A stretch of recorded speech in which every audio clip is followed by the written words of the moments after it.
award-winning Beyond Vaudeville program with your host, Frank Hope, and your co-host, David Greed. Superstar Michael Berryman, actress Katy Dierlam, cartoonist Ned Sonntag, sci-fi expert Leslie Holcomb, horror expert John Link, and Joey the Monkey, and lots more. Okay, thank you, David, and welcome once again to the Beyond Vaudeville program. Lots of great guests today, and we just can't wait to get started. I just want to show some things quickly. First, I want to show the Videoscope magazine from the Phantom of the Movies from the Daily News, who has a great column, and we're very thankful he's mentioned us once or twice or three or maybe even four times. And you can reach him, write to P.O. Box 31, Keyport, New Jersey, 07735, and there's the +4 number, but you don't really need that, so you don't have to worry about that. Also, I want to show you the flubber stuff, where you stick your thumb in, and it makes rude noises. It's a lot of fun. You can really have a lot of fun with that thing. And and the monkey noise thing.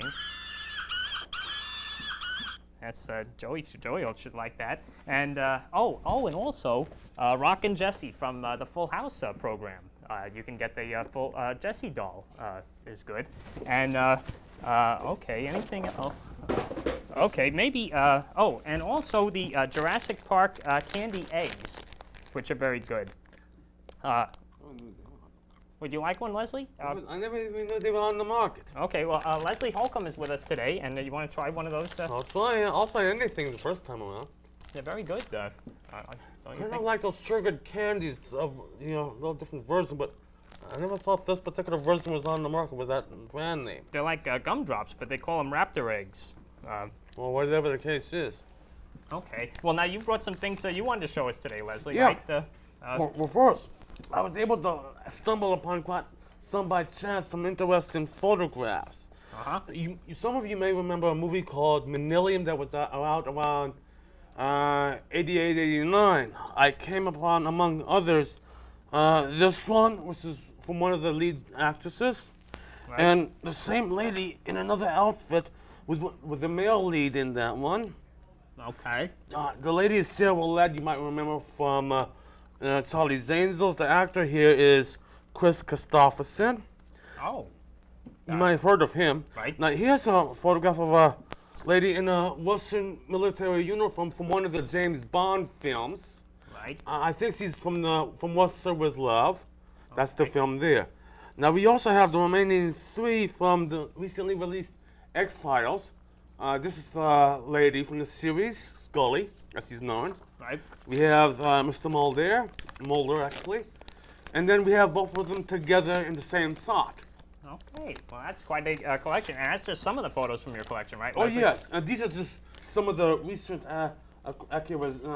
acquisitions or whatever you call them. Okay, and now you also, what are those things there that you brought? This item I used to pry dents out of partly crushed cans, which I redeem after getting the dents out, the ones with the deposits on. Oh. Put them in, pry the dents out from within, like a lever, and this way I can, when I go to feed them into some of the machines in some of the stores, it's easy for the machine to read them as far as the barcodes is concerned. I've seen people use the end of a umbrella too to that can be fix used. the cans. It's the same cause and effect, right. But I'm just using a different appliance. Okay. Now, this item, however, I've only just begun using. This gentleman mentioned earlier that it looks like some of these things that dentists would use right. to look at the back of teeth. What I've done with the spoon and this piece of plastic here and the tape is to put them all together, right. And I used to scoop them out from various drainage, water drains just, for coins that may be stuck on top of debris that's stuck in there that I can't otherwise get out. I've also know of a couple of other places I may be able to use it that, not drains, but just places that are fenced off. Well, that's I'm gonna try an experiment today, in fact, after I'm done here, in a couple of places to see how that version of the routine works. Well, that's very industrious of you, Mr. Holcomb. Yeah. Now we have a guest we want to bring out too to come with us, and if you want another one of these Jurassic I'll eggs, come or for another one of those after the a show. little bit later. Okay, it gets stuck in your teeth. I find. I've been, That's the problem with me on things like this. I'll Right. clean it out when I get off camera. Okay. Well, why don't we bring our first guest out? This Leslie was really our special co-host today. Just move aside. And we want to bring out somebody we're very honored to have on today, and we're lucky because he's in town for Fangoria convention from the great magazine Fangoria. And please, let's welcome the one and only Mr. Michael Berryman. Hi, Mr. Berryman. Nice to meet you. How are you? There's your microphone. Do you want one of these eggs, Mr. Berryman? Are you okay? I was thinking of making this an ear clip, but I probably won't. Oh boy. Now, of course, Mr. Berryman, I've seen you in so many movies and shows, but I think you were probably the scariest in that Hills Have Eyes, the two Hills Have Eyes movies. And now you say there's going to be a third one, right? Yes, we're going to do The Hills Have Eyes Part 3 in the middle of February. Wes Craven is producing it, and his son he wrote the script, and he's involved in it as well. And he's not using Craven as his pen name. He's using, he wants not to be on Daddy's coattails. Oh, okay. It's a great script. It has a lot to do with genetic engineering is the theme, and it's not nice to fool with Mother Nature. And I have two sons, and somehow it hasn't been described. The audience is going to have to accept the fact that I get compromised and I allow the government to do some genetic engineering on my sons, and then it goes haywire, and I have to go rescue him, and he winds up attacking me while he's morphing, and it's sad. Wow. Now you care a lot about nature in real life, right? You help the wolves. This is. I always wear something that has an animal motif. Right. I spent 15 years at a place near Big Bear in Los Angeles. Right. It's called Wolf Mountain Sanctuary. It's run by Tanya Carloni, who's an Apache Native American. And I've learned how to, over the years, learn wolf language and appreciate endangered species. And I travel a lot, talk to schools and children and anybody that will listen. If they won't, I'll follow them down the street, Oh, okay. Especially if you're wearing a fur. I got you in my crosshairs then, Now you speak wolf language. How? Yeah. Can you share some of that? How do you do that? A lot of it is body posturing. Right. For instance, I would spend a couple of years at the sanctuary, then I'd leave and I'd come back after a few years of traveling and doing other things, and there would be some new wolves, so I would have to become acquainted with them. So I would go into the day area that is all fenced, and I would go in alone with them, and the first thing I would do is go pick a spot and go urinate somewhere. Okay, they like that because that's the smelling post. It's part of a territorial thing. And then I'll just sit and I'll wait and let them come up to me. And some of the things that you do is you can you talk to them. There's various wolf howls and songs and languages. And if it's a female wolf, you want to be dominant. If it's a male wolf, you got to be careful about how to be dominant to them because they will kind of fight you, but without drawing blood. They want to see who's the strongest, because that's who winds up being allowed to mate and run the pack and things of that nature. How do you think David would get along with the wolves? Would they like him the way he? They would like David a lot. Matter of fact, I think they would start with this thing, your hair, and Oh boy. no, they don't. They don't attack. Okay. They love little fluffy purple things. Oh boy. Oh. Yeah. Now, Mr. Berryman, I was reading a story about you, and I read that you don't have sweat glands. Is that true, or is that? That's true. I was born premature in 1948. My father was a brain surgeon, and my skull was fused. I don't know if you can catch a shadow or not, but you can see I'll run my finger along. There's a split in my cranium. It goes all the way around, and I didn't have a soft spot. So the brain was growing, the cranium was not, and they had to do something. So I went to Children's Hospital in first grade. I skipped first grade. I said, "Don't bring me any homework. I'm Well, that's I'm good. You got out of preoccupied." first grade. Yeah, I hate homework. Yeah, me too. So they basically cut through the cranium and allowed some space for the expansion of the cranium. They took some bone off my hips, and it worked. Wow. Everything functioned except the hair didn't grow back. So What was your question? Oh, now Sweat glands. Yeah. Sweat glands, right. Yeah, I didn't. They never developed. Okay. And under the arms, I had a lot of operations. I had 300 surgeries under my arms and lost Wow. 40 pounds and up to 300. body weight because of where the hair follicles and sweat glands would be. They would abscess, and so I had to farm new flesh. It Wow. took 6 years. It was quite fascinating. But now you're fine, and you're doing all these movies and shows. And, Yeah, I've been doing acting for 20 years, and I was discovered by George Powell. I had a plant shop in Venice, and I like cool climates. And when it's real hot, because I don't perspire. You have to stay in the shade a lot. I was going to go homestead in Alaska, and I was going out of business sale, and George Powell walked in and said, "I need you to be my undertaker." And I didn't know who he was. I thought he was going to drop dead in my store, and I said, "I don't have insurance for this." So I was quite worried. Right. Yeah, and I saw a business card that said Warner Brothers on it, and I go, "I feel a lot better." Oh. Now, when we called you to see if you could come on the program, it was very noisy because a parrot kept squawking. Right? That's your pet parrot you have? That's I have a yellow-collared macaw, miniature parrot. I've filmed in the Amazon. Right. I went down to Guyana. We did a film with Richard Lynch, who's a marvelous actor, and he played one of Jim Jones's lieutenants in a film called Cut and Run, and it's a pretty neat film. So I had a chance to travel and go into the Amazon, and if you've never been there, the viewing audience, if you know, save your money, take a chance, get a passport, and go to places where there's indigenous people and wildlife that's in danger of becoming extinct. You'll appreciate it. It will immediately put you in tune with Mother Earth and what places that have not been abused by modern society. And then if you feel out of place, then there's something out of whack with yourself. So I think nature is the best healer. Well, this is very interesting, Mr. Berryman. I mean, I'm sure people that see you like in One Flew Over the Cuckoo's Nest, you don't talk or anything, but you're really a very educated person here. You really are a great guest. We're glad you could come and join us. I was glad to be invited. Well, I like the Big Apple. You like the city, even though you like nature. You still like it here too, because it's very dirty and polluted. Well, I think cities are important. We need a place to keep the humans concentrated in one place so they don't screw up the rest of the planet. Okay. Now, if you can stay with us, Mr. Berryman, we want to bring out our other guests too. And our next guest is an actress, and we're very we're very happy to have her and her husband. So please welcome Miss Katy Dierlam and Ned Sonntag to the program. There we go.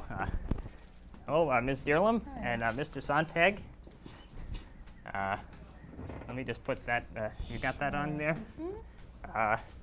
Now you've been doing all kinds of movies, right? You were in the Woody Allen movie, The Shadows and Fog. Shadows and Fog. That's right. It wasn't one of his major successes. It was a sort of a film noir tribute to Fritz Lang movies. Right. Okay. And I actually first saw you down at Coney Island, right? You were appearing in the sideshows down there. Sideshows by the seashore. And that was that pretty fun doing that, or? It was a lot more fun than I thought it was going to be. Right. Yeah. Dick Ziggin, who runs that operation, knew me through fellow college friends and had asked me to do it a couple of years before, and I couldn't imagine doing something so difficult, being the fat lady in a sideshow. It was sort of like the ultimate, what my bad behavior has led me to kind of nightmare. And then he asked me that year, and I had a change of mind about that, and also about how I wanted to present being fat and how I felt about the stigmatization of that. And he also was offering great money. Oh, well, that helps. And he said, think of it as a sideshow of the 21st century. It wouldn't be the old-fashioned kind of sideshow. You can create your own monologue and say exactly what you wanted to say. Right. And So that helped, and I got to sing a song, which I dearly love to sing, so that was fun. Right, that was a nice song, and I'd offer you a dinosaur egg, but I read in the paper that you're going on a diet this year, right? Well, I feel like the gauntlet was thrown down. I made one minor comment to the effect that I was planning a new diet, and boy, it got smacked all over the New York Times. Oh boy! And now we haven't spoken yet with your husband, Mr. Sonntag, and Mr. Sonntag is of course a cartoonist. He does You've done the Betty Boop cartoons, Yes, I do licensing art for products of Betty Boop. I've been doing that since '85 for King Features Syndicate. right. And you have a magazine that you work on. I'm the chief illustrator of Dimensions magazine, which is a fat-friendly publication. Okay. This will be available on newsstands eventually. We've built it up from a fanzine over the years. It's by subscription right now. Now you Here's some of my old cartoons for Dimensions. and maybe as you show some of those, Mrs. Sonntag, you can tell us. Now you two have been going on shows as as a man who likes large women, and Usually were the on topic Jerry is men Springer, who that like was a big nice women, you Okay. know, from the male point of view. and do you like small men or? I don't really have any particular preference, male, female, big, little. Right. Ooh, I've free had- fat Americans now. Okay. So you what you've lately been doing some shows with the Ludlum Charles Theater. Ludlum Theater Company. Well, it's Okay. the Ridiculous Theatrical Company. Yeah. Okay. On and off, I've been doing those shows since the mid-'80s. Pretty more off lately, but luckily I was reunited with the company with this latest show called How to Write a Play. Okay. And well, maybe you and Mr. Berryman could do a project together sometime. Oh, I love it. He sounds like such a great guy. I have great sympathy for the wolf population, and I was just reading a book by Clarissa Pinkola Estes called "Women Who Run with the Wolves," all about the society, wolf society, and it's they don't attack human beings. No, they don't. They don't. That's a There's fallacy. not one documented story anywhere of a wolf attacking a human being. So the Wolfen movie, that's not like the real thing when you It's see those. lycanthropy. It has nothing to do with real wolves. Right. Okay. Oh well, you see, you learn something new here on the Beyond Vaudeville program. Now, Ms. Dierlam, you're now going into hypnotherapy, right? I've been working with a hypnotherapist, say in the fall of this year. Right. Oh, learning to try to change real early deep-seated patterns of behavior and understanding, I've been in and out of psychotherapy most of my life, 16 years in and out. Oh. But this particular one is very reality-based, very realistic, based on just trying to reprogram myself a little bit in terms of my systems of reward and Okay. enjoyment. Has anyone else on the panel tried hypnotherapy or no? Maybe David should try that sometime. It's still a new kind of science. It's not. It's still just in its infancy, so to speak. So you have to be careful with it, I guess. Well, I don't know. I don't see how harmful it could be. Right. Okay, David, let's calm down so we can have a nice show. We're having a very nice conversation here. Now, there's another guest we want to bring out as well. Mr. Berryman, I wouldn't provoke him too much, though. I agree with you. Okay. Now, we want to welcome Mr. John Link to the program, and he's a science fiction expert. Hello, Mr. Link. Mr. Link, maybe if you could just bring that microphone a little closer to you there. Now, you're very familiar, it turns out, with the work of Mr. Berryman, right? Yes. And you wanted to share some of your thoughts on Mr. Berryman's career with us? Yes, The Hills Have Eyes. Looking forward to The Hills Have Eyes 3. Will it be a continuation of the second one? It will be. What's happened is Ruby is gone. Pluto has two sons. It's not explained who the mother was or how they came about, but Pluto's still, how do you say, he's very self-sufficient, and he's living near a military base, and they're doing genetic engineering, which is very topical right now in this day and age. And somehow I've been compromised to agree to have genetic experimentation done on my son. And as in the first one, there's a family getting ready to go on vacation, and the father is in charge of the genetic engineering at the biotech center, and his children don't know anything about it. But of course, he says, "Oh, I've got a fire." He's got to stop and fix some things. Everything's going out of control, and the whole family gets embroiled in a situation that's quite charming, I think. Right. And are there any other questions, Mr. Link, or? There's no cannibalism in it, is there? There is some flesh and blood consumption due to my son, because he's mutating and he's turning into a monster. There is no local mom and pop store for us in general anyway, so whatever happens to come along, we're not prejudiced. If it has fur, we'll eat it. If it's a human, we'll have them for lunch. Oh. Now, Mr. Berryman, you also did a lot of TV shows, of course, Alf and Star Trek: The Next Generation. And Mr. Link, you mentioned me before another one I didn't know about. What was he was in the Highway to Heaven. Oh yeah. Highway to Heaven. Okay. Oh yeah. My proudest moment. This is the only time I ever had overstudied and lost my lines, and I had a scene with Michael Land and Victor French and Anthony Zerbe, and what a great cast, and I knew everybody's lines, so we're going from one person to the next, and I'm going, okay, and she's gonna say her lines, and he's gonna say his lines, and then it's my turn, and it came to my turn, and my mind just went completely blank. Now, as a master shot, it's not that critical, but I'm still going. I've got about 1.5 seconds to say it, and then they yelled cut. Well, they just said cut. And Michael Land was a real pro, and everybody that worked with him had worked with him from Bonanza up, even then. So the script gal, everybody just was very polite and quiet, and she just took the script, put it in front of my face with, pointed right to the line, and she read the line before, very much professional. And I go, thank you. And Michael was really cool. He just said, hey, don't worry about it. We all forget our lines once in a while. Wow. And I just go, okay. And then we went right back to the next take. It was perfect. Hit right on the top of the head. So Michael Landon was a person that's sadly missed.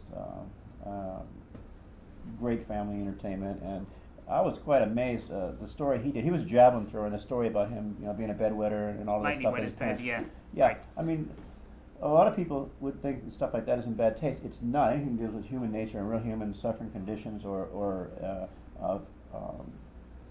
human dignity, or even uplifting, going to the other spectrum where we're just whacked out, zany, crazy people. Well, we all have those attributes, so why not? Well, let that be a lesson to everybody. Yeah. Then now, Turn something that's negative into an asset. okay. If you have a demon, embrace it. I tell people, if you have a nightmare and the monster's coming along, then instead of running and being fearful, you should go, it's only a dream. So you just go, come here, and and you go right, and you embrace your fear, and then you can work your way out of it. Okay, well, that's a good lesson for everybody. And now we if we can, we want to introduce our dancing monkey to the program. And please welcome Joey the monkey. Joey, hello, Joey. You're gonna watch Leslie's things there. Oh, don't worry, I'll pick them up when he's done. Okay, you're gonna do a dance for us today, Joey? Okay. Okay. Joey likes to have his music when he dances, right, Joe? There you go, Joey. Now.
Okay, very experimental, Joey. Right. Now, David, what did you think of that dance today? You must have liked it, because you usually get up and hit Joey, and today you just sat there. Good. I don't think he needs the microphone, Mr. Berryman. Okay, so, well, now what do we talk? The weather's pretty wild today, huh? Moron! What kind of question is that? All right. You're an idiot! That's your contribution, huh, David? That's very nice of you. All right. Well, I don't think I want to be on the program with David today anymore. So I'm going to thank all our guests and just forget it if you're going to behave like that, David. I want to thank Ms. Dierlam for coming on very much, and Mr. Sonntag, and of course Mr. Berryman, and not David, but Mr. Link and Leslie, and Joey. Joey, you come in. I don't want to deal with him anymore. Go ahead, Joey. You do the program. I don't want to deal with him anymore.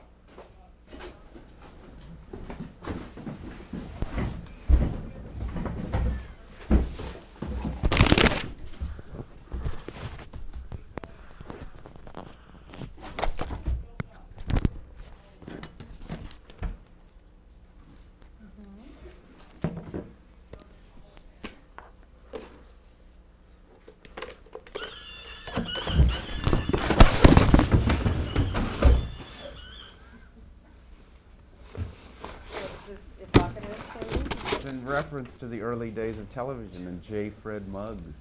Ah. Yes. Ah! Whoa. All right.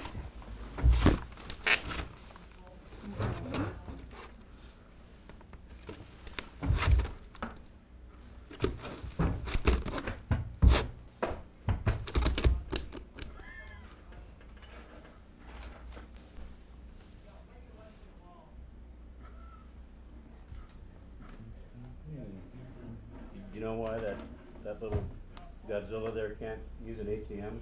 Why? Because he doesn't have his pinata number. Oh.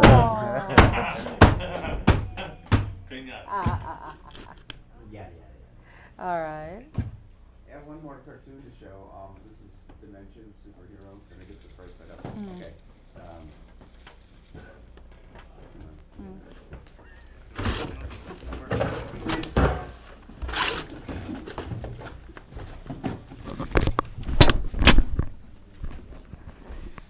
Nice try. All right. Well, that was nice, Joey. Thank you. But I don't think that was working out too well. But I want to. I do want to thank everybody for coming on, really, and I just want to show a photo of Mr. Berryman that we have from the Hills Have Eyes, and that was very scary, Mr. Berryman. That was my Christmas card for many years. Okay, and okay. And so it's good. We have a little order restored here, and the Gorgon video you did, that was very good. Yeah, Stuart Shapiro, what a great concept. Right. Great concept. Okay. And now, Ms. Dierlam, anything we can keep an eye out for with you? At the moment, no, well, I'm still learning how to write a play, but that's going to be ending in another week. Okay. Well, thank you so much, Ms. Dierlam and Mr. Sonntag and Mr. Berryman and Mr. Link and Mr. Holcomb. Okay. Thanks for watching Beyond Vaudeville program, and thank you, Joey, for helping out.